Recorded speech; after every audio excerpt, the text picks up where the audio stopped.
That's the path of a man, and that's being attacked because the globalists are threatened by men being independent because they can't be pushed around and controlled. If they don't have men in the way, the globalists are going to be able to rule over us. And that's the thing women need to realize. Women are the most depressed they've ever been statistically.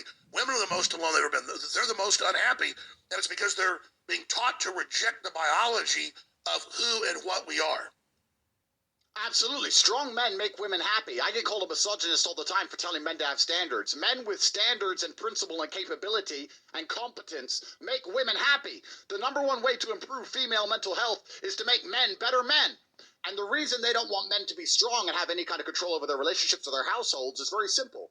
Females are easier to sway with an emotional argument.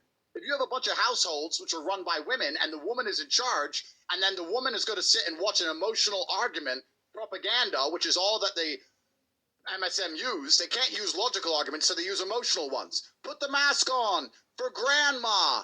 Well, grandma's 98, and 98-year-olds unfortunately die of diseases. And telling a 6-year-old kid to put a mask on, or a 21-year-old strong man to put a mask on because 98-year-old grandma might get sick, doesn't even make any logical sense. But it's an emotional argument. And women fall for emotional arguments easier than men. So how do you control a populace? It's very simple. You subdue the men, you make the women in charge, you make a matriarchy, and then you use emotional arguments via the propaganda mechanisms, because women are more likely to agree with them, and then you have the entire population under control. That's why it's done on purpose. They don't want a man to have any degree of control over anything in his life.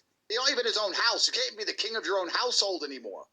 And it's making women miserable. It's making men miserable. It makes the entire populace miserable. And there's another thing I want people to understand. Misery is also a very key